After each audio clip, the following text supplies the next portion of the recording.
Bonsoir à tous et bienvenue sur le plateau d'Un cœur qui écoute, votre émission de spiritualité. Aujourd'hui, je vous invite à faire un voyage qui commence dans l'alphabet, puisqu'on va partir du côté du X, le X des enfants qui ne savent pas qui sont leurs parents. Et on va en parler avec vous, Anthony Feneuil. Vous venez nous présenter votre livre « Rien de caché ». C'est un titre un peu mensonger, paru aux éditions Bayard et Labor et Fides. On va parler un petit peu de ce en quoi cette naissance un peu particulière, un peu singulière, qui était à l'époque protégée, qui l'est de moins en moins aujourd'hui, en quoi ça vous a permis aussi, vous, de grandir dans votre foi. Aujourd'hui, vous êtes professeur de théologie à l'Université de Lorraine, mais peut-être que là, on a plus Anthony qui va être présent sur le plateau pour nous raconter ce chemin. Juste avant, je vous invite à nous lire un extrait de texte de votre choix. Merci. Alors ça commence par une citation de Descartes. « Pour ce qui regarde mes parents, desquels il semble que je tire ma naissance, avait lu le bon monsieur K, sans emphase, mais avec l'énergie froide du technicien qui va montrer à ses apprentis l'ultime manœuvre. La mèche blanche, étonnamment frisée, qui en général sautait sur son crâne, était immobile. La classe dormait. Pas moi. Je fixais ses yeux, qui paraissaient suivre les ondulations d'un courant qui chargeait l'atmosphère. « Arrêtons-nous », avait dit M. K. Imaginez de quel arrêt. Le courant fluidique se fit décharge de 500 000 volts. Quoi ? Mes parents, desquels il semble que je tire ma naissance ? Tu vas trop loin, René. Ma naissance serait-elle une semblance ? Mes parents n'en seraient-ils pas responsables ? D'où donc la tirerait-on, sa naissance ? Et peut-il y avoir plus grande certitude que celle de savoir d'où l'on arrive ? De ses parents, pardi. Et l'on sait bien qui sont ses parents. Enfin, en général.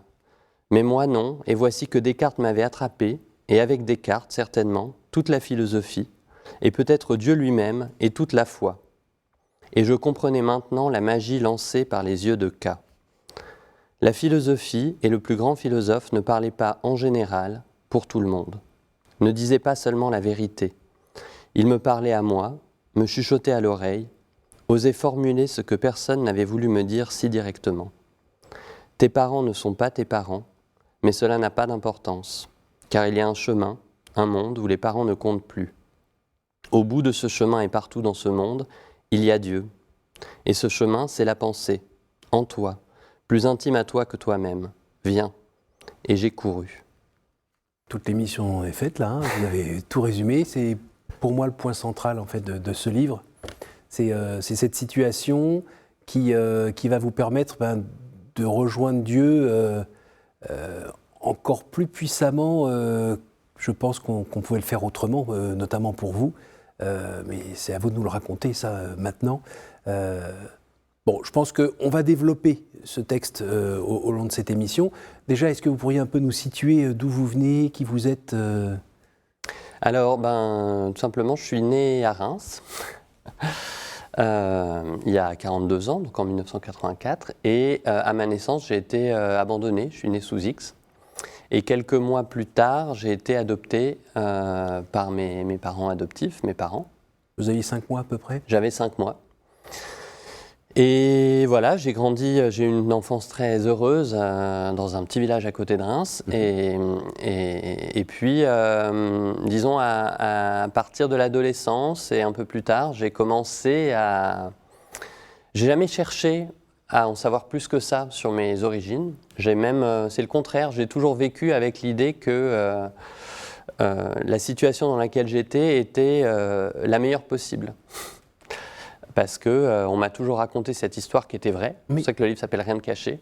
On m'a toujours dit que j'avais vécu une situation providentielle de rencontre avec mes parents, d'attente, de mutuelle finalement, et puis de rencontre.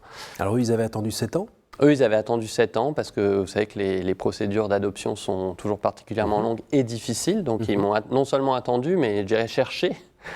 Et puis moi, je les attendais aussi, j'avais besoin de parents. Donc cette rencontre, voilà, toute mon enfance m'a paru le signe de quelque chose de formidable.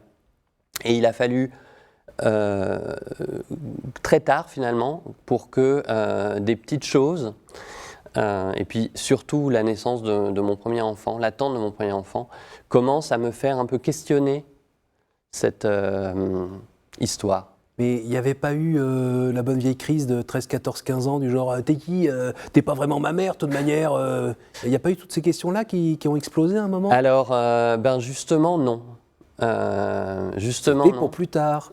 C'était pour plus tard. Voilà, il faut se méfier des enfants qui n'ont pas de crise d'adolescence. Ouh, il est bien calme, lui.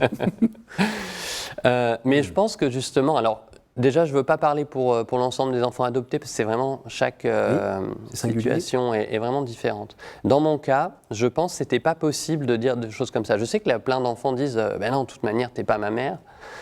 Mais moi, je ne pouvais pas dire ça. Je ne pouvais pas dire à mes parents vous n'êtes pas mes parents, parce que leur dire ça, c'était trop vrai pour être dissible, en fait. C'était ouvrir une sorte de précipice. Dangereux et pour eux et pour vous. Exactement, c'était trop dangereux. Et donc, j'ai passé l'adolescence, disons, en marchant sur le bord de ce précipice, en ayant bien sûr, comme tout le monde, des difficultés avec mes parents à certains moments, mais sans jamais mettre en cause ce lien que j'estimais à la fois trop fort et trop précieux, mais en même temps trop fragile, finalement, sans oser me le dire, trop fragile pour être frontalement mis en cause, quoi. Alors vous racontez dans le livre qu'il y a un moment, alors c'est peut-être quand vous êtes devenu vous-même papa, où tout d'un coup vous avez saisi, ou en tout cas vous avez regardé, que oui, c'était des solitudes qui s'étaient rencontrées et qui s'étaient, on va dire, choisies, mais ça voulait dire quand même qu'avant, pour vous, il y avait eu une phase d'abandon. C'est à ce moment-là où vous l'avez réalisé ? Oui, c'est à ce moment-là parce que l'histoire, le conte de fées qu'on m'avait raconté, je répète, et qui était vrai, oui. Ce conte de fées, il reposait quand même sur une prémisse, un point de départ qui était que l'enfant, en gros, entre 0 et 5 mois, ben, il ne sent rien, il ne voit rien, il n'est conscient de rien et il n'a pas de relation avec personne. Et quand on a un enfant, voilà. Pas tout à fait. Exactement, c'est même presque les moments en fait, où l'enfant est le plus réceptif puisqu'il a que ça à faire que d'interagir avec les autres autour. Donc par exemple la main sur le ventre de madame qui attend un bébé et quand ça bouge en entendant la voix du papa par exemple ? Exactement, tous ces moments où en fait on commence à avoir une relation avec son enfant avant même qu'il soit effectivement né. Alors quand tout ça est arrivé, ça m'a fait prendre conscience que finalement il manquait une partie de l'histoire et notamment cette partie de l'histoire importante qui manquait, c'était qu'il y avait tout un tas de gens qui avaient vécu avec moi, autour de moi et qui avaient un souvenir probablement de moi, à commencer évidemment par la mère biologique, et tous ces gens qui avaient un souvenir de moi et pour qui j'avais disparu. Et donc, quelque part, ça m'a fait changer entièrement la perspective de l'histoire. Ça vous a pas fait perdre un peu l'équilibre ? Un petit peu. Ah oui. Un petit peu, parce que surtout que, comme je vous ai dit, le sol était tellement solide jusque-là, l'histoire était tellement bien ficelée, qu'au moment où juste la perspective change, ben, c'est un peu le sol qui s'enlève de sous mes pieds, quoi. Donc effectivement, il y a eu un moment de grand vertige qui a été... est-ce que comment est-il possible qu'on ne m'ait jamais rien caché et qu'en même temps, je sois comme ça sur un vide complet ? Et ce vertige vous a fait tourner la tête au point de vous poser des grosses questions existentielles, limite, alors c'est quoi le sens de tout ça ? Je sais. Alors, je dois dire que les questions existentielles, je me les posais déjà. C'est comme ça qu'on devient professeur. Voilà, c'est comme ça qu'on fait de la philosophie et qu'on finit par faire de la théologie. Mais je pense qu'en fait, tout ça, toutes ces différentes choses, le fait que je me posais ces questions existentielles, le fait qu'il y a eu ce bouleversement, effectivement, à un moment, toutes ces choses-là sont des chemins parallèles que j'ai vécus en même temps et qui ont dessiné finalement une sorte de même aventure, quoi. Et je ne saurais pas dire lequel a causé l'autre. Est-ce que je me suis mis à faire de la philosophie, à me poser toutes ces questions sur qui on est, où on va, etc., parce que j'étais dans cette situation et que je m'apercevais de ce vertige, ou À l'inverse, est-ce que je me suis davantage posé ces questions et que ce vertige a été d'autant plus important pour moi parce que j'avais cette tournure d'esprit un peu bizarre qui est celle qu'ont les philosophes. Et la partie réaliser qu'à un moment, quelqu'un vous a en fait volontairement abandonné. Ouais. Et quand vous étiez tout petit, vulnérable, ça va vous chercher un peu loin, ça aussi ? Alors ça a été dur et c'était vraiment... c'était dur parce que justement, là aussi, le conte de fées était entièrement basé sur le fait que j'étais aimé, adoré, voulu, etc. Et là, d'un coup, je me retrouve dans la position de l'enfant qui n'est justement pas voulu, qui est rejeté, et c'est un fait, je veux dire. Alors, aidez-nous un peu à cet âge-là, donc au moment où vous devenez papa. Ouais. Côté vie de foi, on en est où ? Vous avez reçu quelque chose dans votre famille ? Vous avez... Alors, non, ma famille était, on peut dire, une famille athée, mais même si de tradition catholique, on pourrait dire, globalement athée, même si j'étais baptisé, mais pour faire plaisir à la grand-mère, souvent. Ah oui, elle est là d'ailleurs, la grand-mère.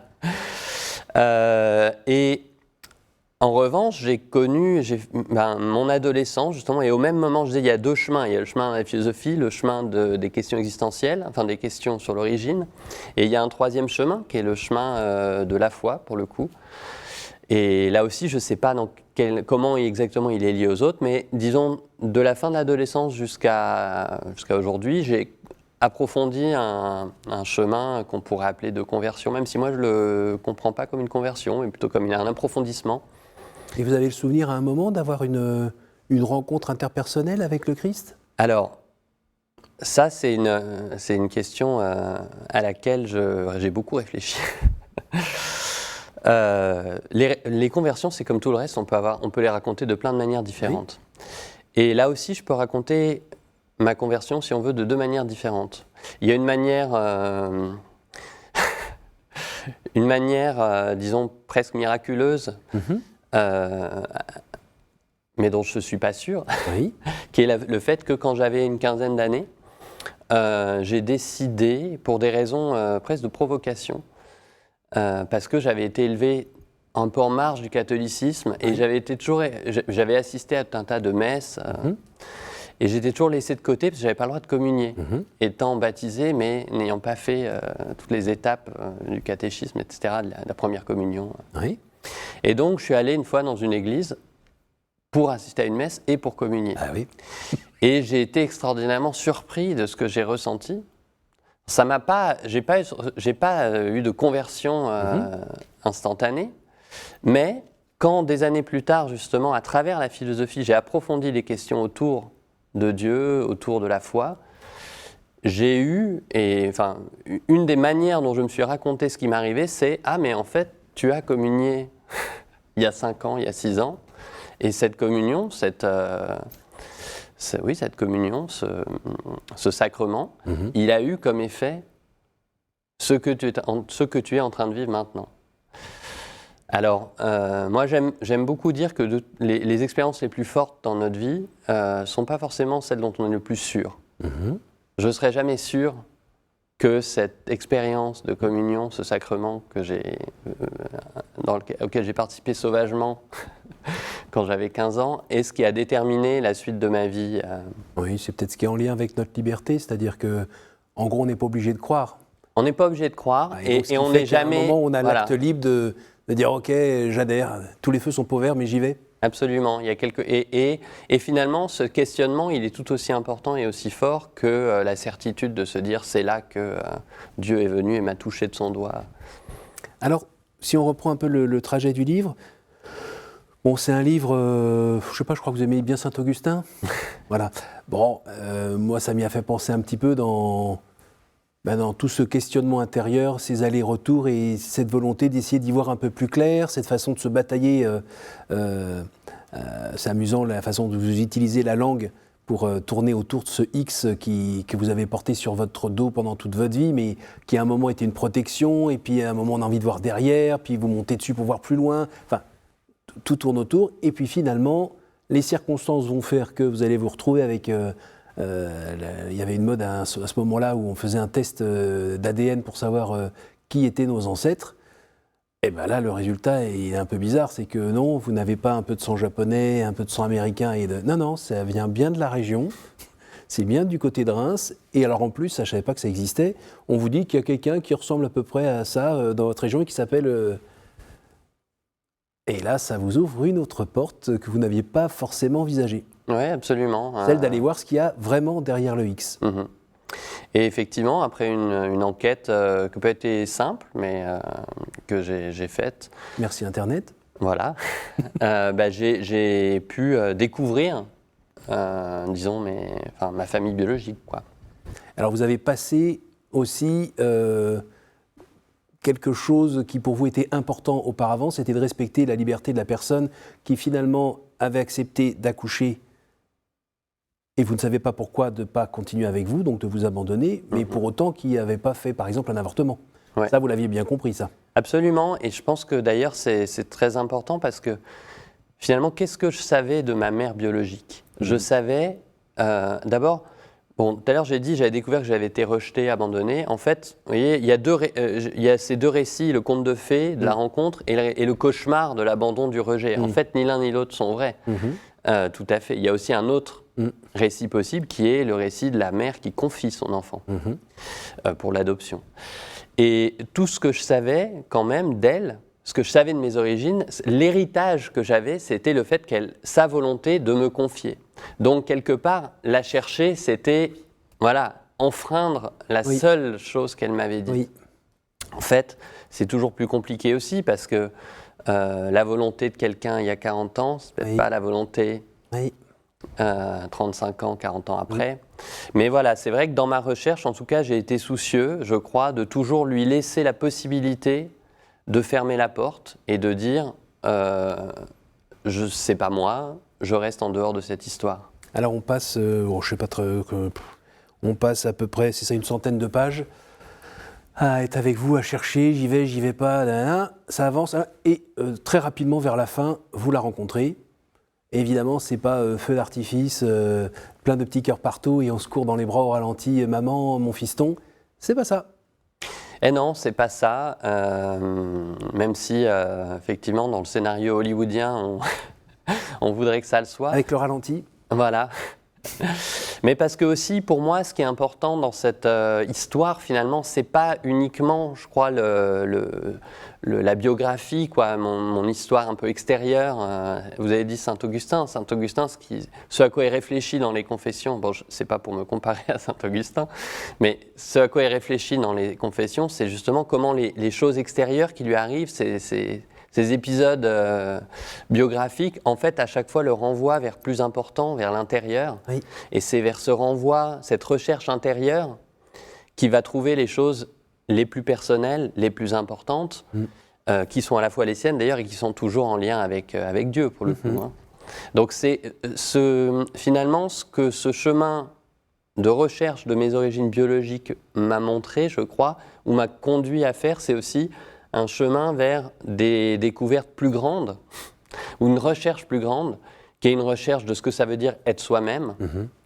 Et être soi-même, de toute manière, on ne le découvre pas en rencontrant quelqu'un ou en ayant des détails sur ses origines génétiques. Ça aide, c'est important, je pense que les enfants doivent le savoir. Enfin, s'ils le veulent, doivent pouvoir le savoir. Mais c'est pas ça, la question qui je suis, elle ne serait résoudra pas uniquement avec ce genre de découverte. En revanche, de peut-être retrouver sa mère biologique, éventuellement de l'entendre dire un mot ou de lire un mot, peut-être que ça vous a donné un peu de paix ? Ah oui, assurément, ça m'en a donné. C'est-à-dire, on a beau faire tout ce qu'on veut, il y a le lien biologique, je ne sais pas ce que ça veut dire, mais ça existe. Donc c'est vrai que savoir d'où on vient sur la Terre, ça aide à quelque chose, je ne sais pas exactement quoi. Alors cette fameuse phrase, savoir d'où on vient pour savoir où on va, ça veut dire quoi pour vous, maintenant ? Vous avez 4 heures. Voilà. Non, franchement, Non, mais on verra dans un prochain livre. une des choses les plus bizarres de toute cette histoire, c'est que je ne sais pas répondre à ça. Ah oui. Je ne sais pas ce que ça change, je ne sais pas pourquoi c'est important, mais effectivement, voir quelqu'un qui physiquement a un lien avec nous, quand on n'a pas d'autres, quand il n'y a pas d'autres personnes dans ce cas, c'est quelque chose d'important. Ça apaise, je ne sais pas pourquoi. Je pense qu'encore une fois, c'est pas suffisant pour se trouver soi-même, c'est une étape. C'est un peu plus compliqué de se trouver soi-même aussi. Voilà, mais oui, il y a quelque chose du corps qu'on ne peut pas absolument nier. Alors vous avez commencé cette rencontre par cet extrait Descartes, qui, je pense, va en surprendre plus d'un, et va peut-être les pousser à aller relire Descartes. C'est un petit peu plus compliqué que le gars auprès du poêle en train de se dire mais qui suis-je, où cours, à quoi sers-je, je doute donc je suis. Non, c'est un peu plus compliqué, et finalement qui nous fait une déclaration de foi qui est vôtre maintenant. Oui, effectivement, Descartes dit cette chose incroyable pour moi et qui a été vraiment marquante quand je l'ai entendue, justement. Qui est le fait, et parce que c'est intéressant que biographiquement, Descartes ne savait pas trop en fait qui étaient ses parents. Il savait, mais il a été élevé par une nourrice, son père, enfin voilà.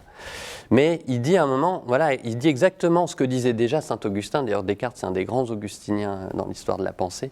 Il dit, voilà, j'ai cherché des certitudes autour de moi, j'ai cherché des vérités à droite, à gauche. En fait, la vérité, le seul endroit où je peux la trouver, c'est en moi. Et mes parents, tout ce qu'on m'a raconté sur mes parents, c'est peut-être important, mais ce ne sont pas mes parents qui m'ont donné le plus important que j'ai. Parce que le plus important que j'ai, sont mes idées les plus fortes, les plus personnelles, et puis c'est l'idée de Dieu, en premier lieu, pour Descartes. Et cette idée, mes parents ne peuvent pas me l'avoir donnée parce qu'eux-mêmes, ils l'ont reçue. Ce n'est pas mes parents qui m'ont donné cette idée. Ils ont fait éventuellement que transmettre quelque chose. Et donc, mon origine, ma vraie origine, finalement, si je veux la chercher, c'est pas vers mes parents que je dois me tourner, c'est à l'intérieur, plus profond, plus loin dans ma mémoire, comme dit Augustin. On termine sur une invitation à aller un petit peu fouiller dans la bibliothèque et prendre le temps de lire et méditer des textes. Et dans la bibliothèque de soi-même. Oui. Alors là, il faut aussi un peu de courage. Nous arrivons à la fin de cette émission. C'est le moment, non pas que je vous fasse un tour de magie avec Descartes, Descartes encore, il nous suit. Mais plutôt, je vais vous demander de me faire des réponses courtes à des questions courtes. Et je vous demande de me dire par 3 fois un chiffre entre 1 et 10, s'il vous plaît. Alors, 4. Y a-t-il une parole que vous regrettez de n'avoir pas dite à quelqu'un ? Non. J'essaie de... Enfin, j'ai pas de regrets.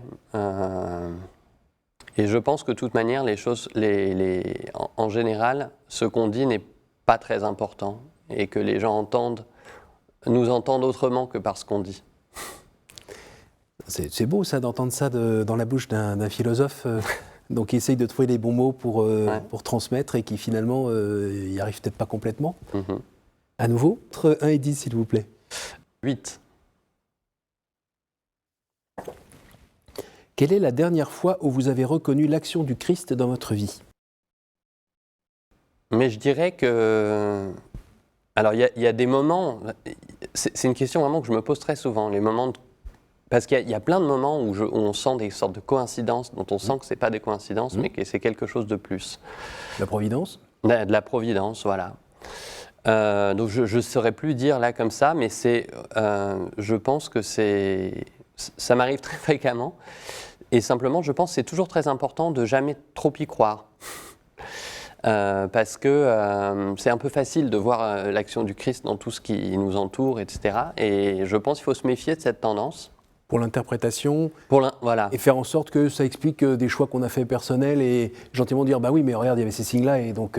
Exactement, et toujours, finalement, ça doit être aussi un appel à la responsabilité. Je pense que Dieu, à travers les choses qu'on rencontre, nous interroge et nous sollicite. Il ne fait pas que nous guider. Une dernière ? 9, allez. Quel est l'endroit qui vous porte le plus à la prière ? Alors, j'ai une tendresse particulière pour les églises de tradition orientale. Je trouve que les églises orthodoxes sont particulièrement propices à ça.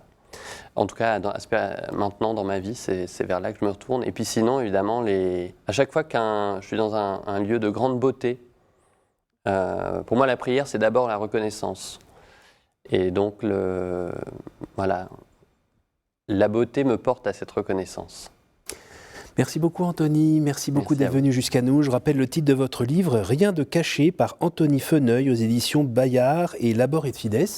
Merci beaucoup, merci à vous tous pour votre fidélité. Cette émission, évidemment, vous pouvez la partager en la retrouvant sur notre site www.ktotv.com, en podcast et aussi sur notre appli radio. Merci à vous tous et à la semaine prochaine.